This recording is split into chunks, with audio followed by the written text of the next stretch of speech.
Let me ask you this, AG. You're biased because you're running back, but I'm biased because I like running backs. So the top paid running back I think is Derrick Henry, 16 million, somewhere around there. Yeah. The cap, the franchise tag It's is somewhere. 10. Let's just say it's like 10 and a half, It's 10.3. 10. It's Is 10. it 10? Okay, it's so 10 it's just on 10. It's 10 on the buttons. Okay, so let's say that. So the difference between obviously 10 and 16 is pretty sizable, 60% increase in pay. Yeah. If there's a handful of guys in the league, and unfortunately, I don't think Ezekiel. I never thought Ezekiel Elliott was one of them. Obviously, the Dallas Cowboys did. I didn't because they have they got a star-studded offensive line. They had other guys that proven they could do it, et cetera, et cetera. But you do have a handful of guys. You have a Derrick Henry. You have, I think, for me, a Christian McCaffrey.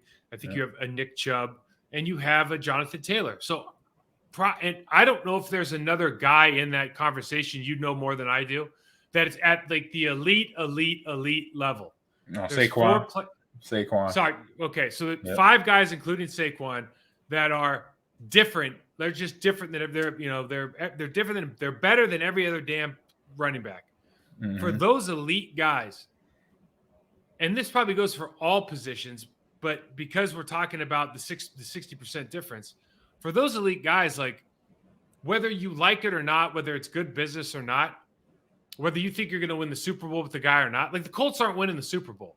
So if you want to have a good team, if you want to have a team that can compete and go to the playoffs and make your fan base happy, because you ain't winning the Super Bowl right now. I don't think, nobody's picking them. I mean, I could make a lot of money right now if the Colts win the Super Bowl, I'd go pick them. All right. You got to pay guys who are elite players at any position. You got an elite punter, pay him.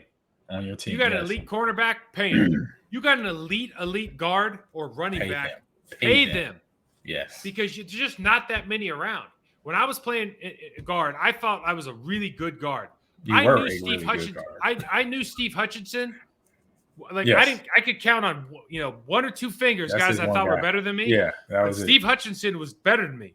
And if whatever he was going to pay, like when I got paid, I saw him 3 days later. He's like, "Wait till see what I do next year." I go, "Handshake," because you're the best guy in the league. There ain't no doubt about it. You know what I mean? Yeah. So there's guys that you just got to, in my opinion, you got to put away the analytics and you got to go, we got to pay this guy what he's worth to our franchise, not what he's worth on a sheet of paper that says, the last guy took a bad deal. I just don't. It's Derrick Henry is making $16 million. If you're telling me Jonathan Taylor is not as valuable as Derrick Henry to his team, I just don't know what to tell you. Yeah, I mean, it's one of those things. It's a head scratcher. That is a head scratcher. And where I hear it, what I see it as, here's say the team, the GM also are like overthinking things, and they're probably falling into this whole the devaluing of the running back as we see it today, and it's not fair. I believe it's not fair. And regardless, if I was a linebacker, I'd be like, this is terrible, because if he's that quality of player, correct. Right? Since he's got in Indianapolis, he's been top 15, top 20 running back.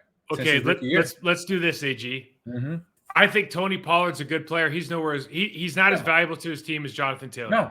No. They're both franchise tagged. Tony Pollard signs his tender. Correct. What do you say to Tony Pollard? Let's say you get him in a room together, and you go, "Hey, listen, here's the deal, Tony. I know you think you're as good as he is. We don't, and nobody else does. So what? And I think Tony Pollard's a great player. I'm not saying anything bad about him. Yeah. But Jonathan Taylor's a different guy. What do you say when they say we're going to pay Jonathan Taylor this, but you're not worth it, and I don't care? How do we fix that problem? Hey, who's fixing the problem?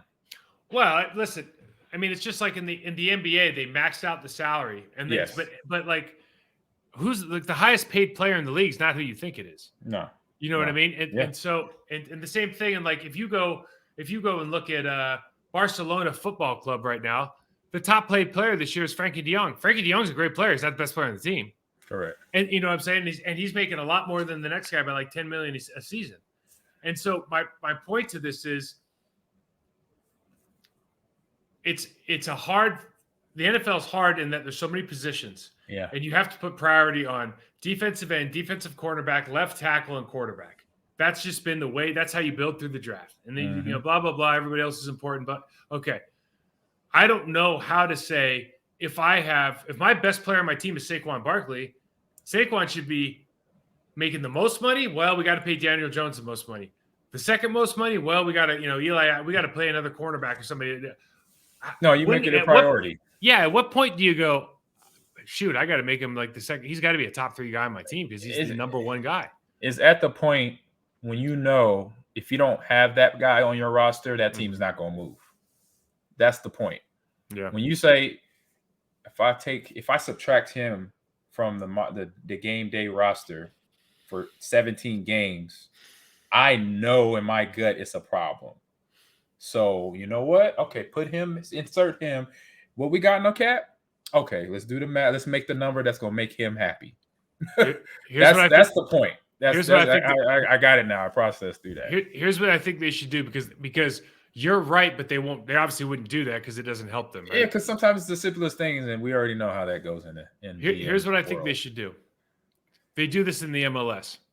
If you bring over Lionel Messi of the MLS, okay, you have a designated player award. You award that person the designated player.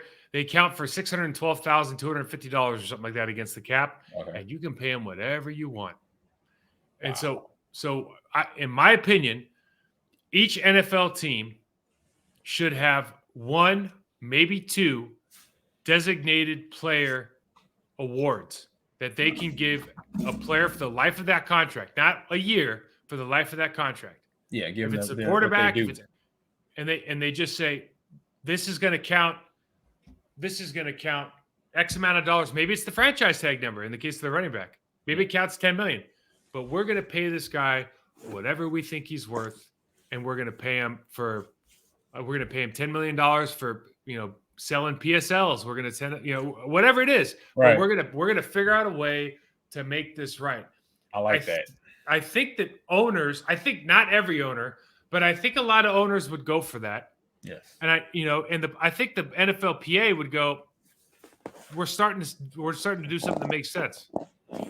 Yes, because they're not in a lot of ways. But yeah, that would solidify, again, going back to the stress level go down, because there's one guy on that team, on every team, that they know they got locked in, they're happy, and they're going to be in their uniform that they own, or GM, or whatever. Who would it be on the Packers?